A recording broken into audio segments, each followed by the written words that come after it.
नमस्कार दोस्तों, उषा की आवाज चैनल में आप सभी का स्वागत है। हमारी आज की कहानी है मृत्यु शैया। शायद सुबह हो गई थी क्योंकि चिड़ियों की चहचहाट मेरे कानों में पड़ रही थी। पूर्व दिशा अवश्य सूर्य देव के आगमन के कारण लाल रंग की हो रही होगी। काश मैं उन्हें प्रणाम कर पाती। सूर्य नमस्कार मेरी नित्य क्रिया में सम्मिलित था। मैं उठते ही सूर्य देव के स्वागत हेतु सिरोधार्य हो जाती, किंतु अब तो शरीर क्या, हाथ तक बेहद कष्ट से उठते थे। मैं स्वयं उठकर बिस्तर पर बैठ ही नहीं पाती थी। सिर पर लगी चोट से ब्रेन हेमरेज के इलाज के दौरान ही बाएं हिस्से के लकवे ने मुझे एक स्थान पर कर दिया था। शुरू में तो छड़ी का सहारा लेकर मैं शौच आदि कर आती थी। यह दबाव का असर था, किंतु बाद में मेरे शरीर ने मेरा साथ छोड़ना शुरू कर दिया। मेरे 3 शिक्षित सभ्य आज्ञाकारी पुत्र हैं। तीनों ही मेरे दिवंगत पति के कपड़ों के व्यवसाय को सफलतापूर्वक चलाने वाले व्यापारी हैं। घर में उनकी रसोई अलग है, किंतु व्यवसाय एक है, जिसका मुनाफा वे आपस में बांट लेते हैं, किंतु मूलधन दोबारा उसमें लगा देते हैं। मेरे बीमार होने के बाद वे थोड़ा परेशान रहने लगे हैं। इससे पहले आर्थिक समस्याओं को लेकर उनमें कभी मनमुटाव नहीं हुआ था। मेरी बीमारी पर बहुत खर्च हो रहा था। महीनों में अस्पताल में रही। घर आने पर भी डॉक्टर और 24 घंटे के लिए एक नर्स तथा दवाओं का खर्चा हजारों रुपए में था। घर में 3 बहुएं और 6 पोता पोती हैं। वे सभी मेरा पूरा ख्याल रखते हैं। जब मेरी सास जिंदा थी तो उन्होंने एक बार मुझसे कहा था कि चाबियां अपने हाथ में रखना, इसलिए मैं अभी भी चाबियां तकिए के नीचे ही रखती हूँ। मेरी सास का कहना था कि जीते जी यदि सब कुछ बहू बेटे के हवाले कर दिया तो वे दुर्व्यवहार करेंगे। मुझे उनकी मानसिकता पर हंसी आती है। मेरे बच्चे वैसे नहीं हैं। वे मेरी पूरी सेवा करते हैं। नर्स के होते हुए भी बड़ी बहू मेरे पूरे शरीर को साफ करती है, मजली जूस फल खिलाती है, छोटी समय से दवा देती है। बच्चे भी जब तब कमरे में आकर मेरा दिल बहलाते हैं। लड़के शाम को मेरे कमरे में ही बैठे रहते हैं, किंतु मेरी बीमारी कुछ लंबी खिंच गई तो बहुओं ने मुझे नर्स और आया के हाथों सौंप दिया, किंतु वे बराबर आसपास बनी रहती। बाएं हिस्से के लकवाग्रस्त होने के कारण वह हिस्सा मेरे काबू में नहीं रह गया था। बाएं तरफ से मुंह से लार बहने लगी। कुछ कहना चाहती तो बड़ी मुश्किल से लोगों को समझ में आता। मैं विवशता से मन मसोस कर रह जाती। मैं तो बहुत सफाई से रहना पसंद करती थी। साफ सुंदर कपड़े, बढ़िया जूड़ा, जेवर आदि मेरी कमजोरी थे। मेरी बीमारी से पहले बहुओं ने मुझे कभी असंतुष्ट नहीं किया। बढ़िया खिलाती, मेरे बाल संवार देती, किंतु अब इस बीमारी ने धीरे धीरे सब खत्म कर दिया था। आज अपनी स्थिति पर रोना आता है। पता नहीं किस पाप की सजा मिल रही थी मुझे। शरीर दिन प्रतिदिन क्षीण हो रहा था, किंतु इच्छाएं असीमित थी।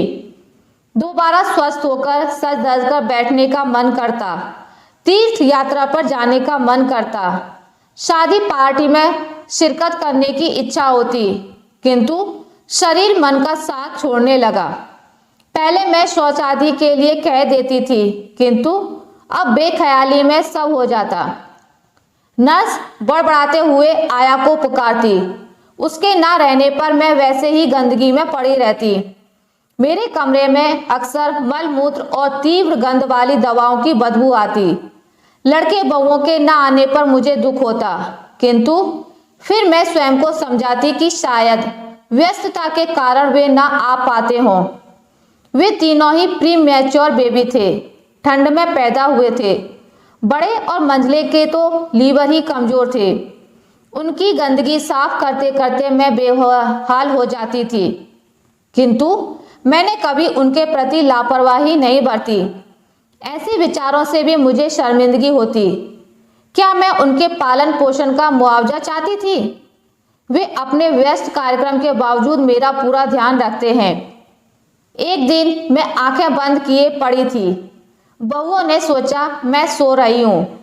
मेरे कमरे के बाहर ही बड़ी बहू ने कहा, मम्मी की तो ऐसी हालत है कि घर के लोगों को इन्फेक्शन का खतरा पैदा हो गया है। बच्चों को इसलिए उनके कमरे में जाने से मना कर दिया है। मैं तो उनके बगल वाले कमरे में रहती हूँ। वे सांस लेने के साथ कराती हैं। हर वक्त ऐसी आवाज से पप्पू को इतना इरिटेशन होता है कि वह पढ़ लिख नहीं पाता। मुझे तो नींद में भी वही सब सुनाई देता है।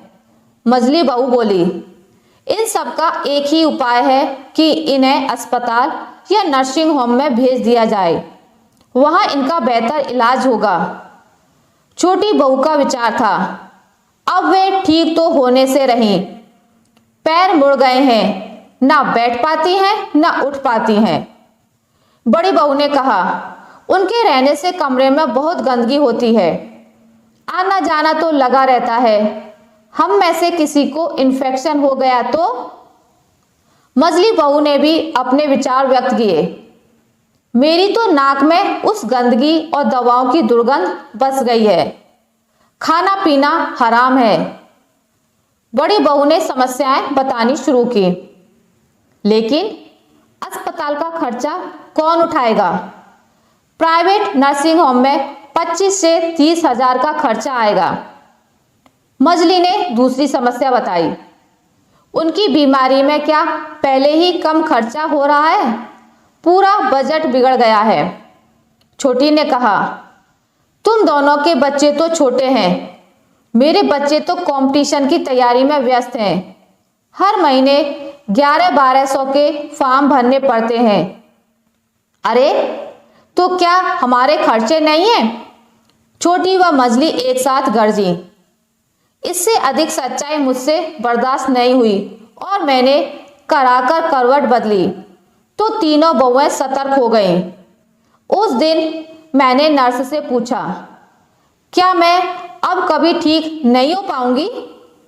मेरी बात सुनकर बस उसने इतना ही कहा, भगवान जाने। जब ठीक ही नहीं हो पाऊंगी तो इतना पैसा क्यों खर्च किया जाए? इच्छा मृत्यु क्यों ना दे दी जाए?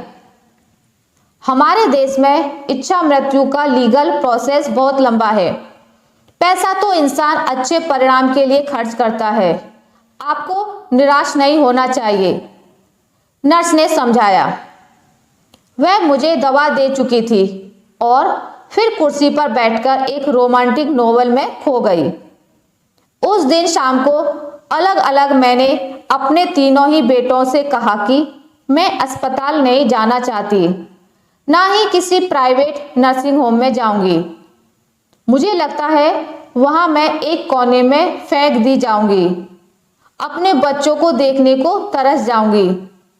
हो सकता है मृत्यु हो जाने पर लावारिस लाश की तरह जला दी जाऊं। मेरे बेटों ने मेरी वेदना देखकर कहा कि माँ, आप ऐसा क्यों सोच रही हैं? आपको कोई भी अस्पताल में नहीं छोड़ेगा। मुझे पूरा विश्वास था कि बहुएं स्वार्थी हो सकती हैं, किंतु मेरे राम लक्ष्मण जैसे बेटे ऐसा नहीं होने देंगे। अस्पताल का जाना कैंसल होने पर बहुओं ने खर्च को लेकर घर में खूब कलह किया। बच्चों पर बहुत खर्च हो जाने और अपने अपने अभावों का जिक्र किया। आपस में लड़ झगड़ कर वे शांत हो गए। इधर मेरी अवस्था में निरंतर गिरावट आ रही थी। मैं कुछ बोलने का प्रयास करती तो केवल गौ गौ की आवाज निकलती। ठोस खाना महीनों पहले छूट गया था, अब तो केवल पतला खाना भी कठिनाई से गले उतरता। मैं अपनी मृत्यु को साक्षात देख रही थी, किंतु स्वीकार नहीं कर पा रही थी। अब तो अपने ही बच्चों के नित नए रूप देखने को मिल रहे थे। मेरे तकिए के नीचे से चाबी गायब हो गई। वह तो ठीक था, लेकिन मेरी सुसंस्कृत बहुएं मेरी ही साड़ियों जेवरों में सज धजकर मुझे देखने आने वालों के सामने सिर ढके घड़ियाली आंसू बहाती और बताती कि वे दिन रात मेरी कितनी सेवा करती हैं। रिश्तेदारों के जाते ही वे आपस में बतियाती, बिल्कुल नरक सृष्टि हो रही है, पता नहीं कब इनकी जान निकलेगी, ना इन्हें चैन है ना हमें। मैं अब केवल हड्डियों का ढांचा मात्र रह गई थी। मैं बंद आंखें लिए पड़ी रहती और मेरे बच्चे मुझे चेतनाहीन जानकर मेरे सामने ही मुझ असहाय वृद्धा की मृत्यु कामना करके मुझे रोज एक मौत देते रहते। एक दिन मेरी वृद्ध हो चली एकमात्र ननद मुझे देखने आई। उसे देखकर मैं रोना चाह रही थी, किंतु मेरे शरीर ने इतनी भी आज्ञा नहीं दी। अब मेरे जीवन का कोई अर्थ नहीं रह गया था। मेरी मृत्यु से कोई शोकपूर्ण वातावरण नहीं बनने वाला था। तब भी मैं जिंदा थी, क्योंकि अभी मेरा मृत्यु समय नहीं आया था। ननद के सामने ही मैंने एक आध चम्मच तरल पदार्थ जो मैं लेती थी उसका और दवा का त्याग कर दिया था। उनके सामने मेरे बच्चों ने फिर से आदर्श पुत्र और पुत्र वधुओं का चोला ओढ़ लिया। खैर, अब मेरी ननद जा चुकी थी। घर का माहौल फिर से पहले जैसा हो गया, किंतु अब मुझे किसी से कोई शिकायत नहीं थी। उस शाम मेरे कमरे के सामने मेरे बेटे और बहुएं मेरी उस LIC की चर्चा कर रहे थे जो 3 वर्ष बाद पूरी होनी थी, जिससे उन्हें 20 लाख रुपए मिलते। किसी ने कहा, यह जीना तो अर्थहीन है। अम्मा की मृत्यु ही इस समय हमें आर्थिक संकट से उबार सकती है। उसके बाद सन्नाटा फैल गया। मैं सब सुन रही थी, किंतु अब मैं क्रोध, दुख, सुख जैसी अनुभूतियों से परे थी। एक बेहद ठंडा एहसास मेरे पैरों की राह प्रवेश करके धीरे धीरे ऊपर बढ़ रहा था। पहले मेरे दोनों पैर बेजान हुए, फिर धीरे धीरे श्वास थमने लगी और फिर मेरे हृदय ने पूर्ण विश्राम ले लिया। मेरी खाट के इर्द गिर्द खड़े लोग उत्सुकता, शंका और शायद दुख से मुझ पर झुककर देख रहे थे। नियति ने उनके साथ ही मेरी भी इच्छा पूर्ति की। उस शीतलता ने मेरे पूरे वजूद को ढक दिया। मेरी आंखों के सामने एक काला पर्दा खिंच गया और मैं एक रहस्यपूर्ण अंधेरे में खो गई। आशा करती हूँ आपको मेरी आज की कहानी अच्छी लगी होगी। अगर आपको मेरी ये कहानी अच्छी लगी है तो इसे लाइक करें, ज़्यादा से ज़्यादा शेयर करें, और अगर आप मेरे चैनल पर नए हैं तो इसे सब्सक्राइब करना ना भूलें। मिलते हैं एक नई कहानी के साथ, तब तक के लिए नमस्कार।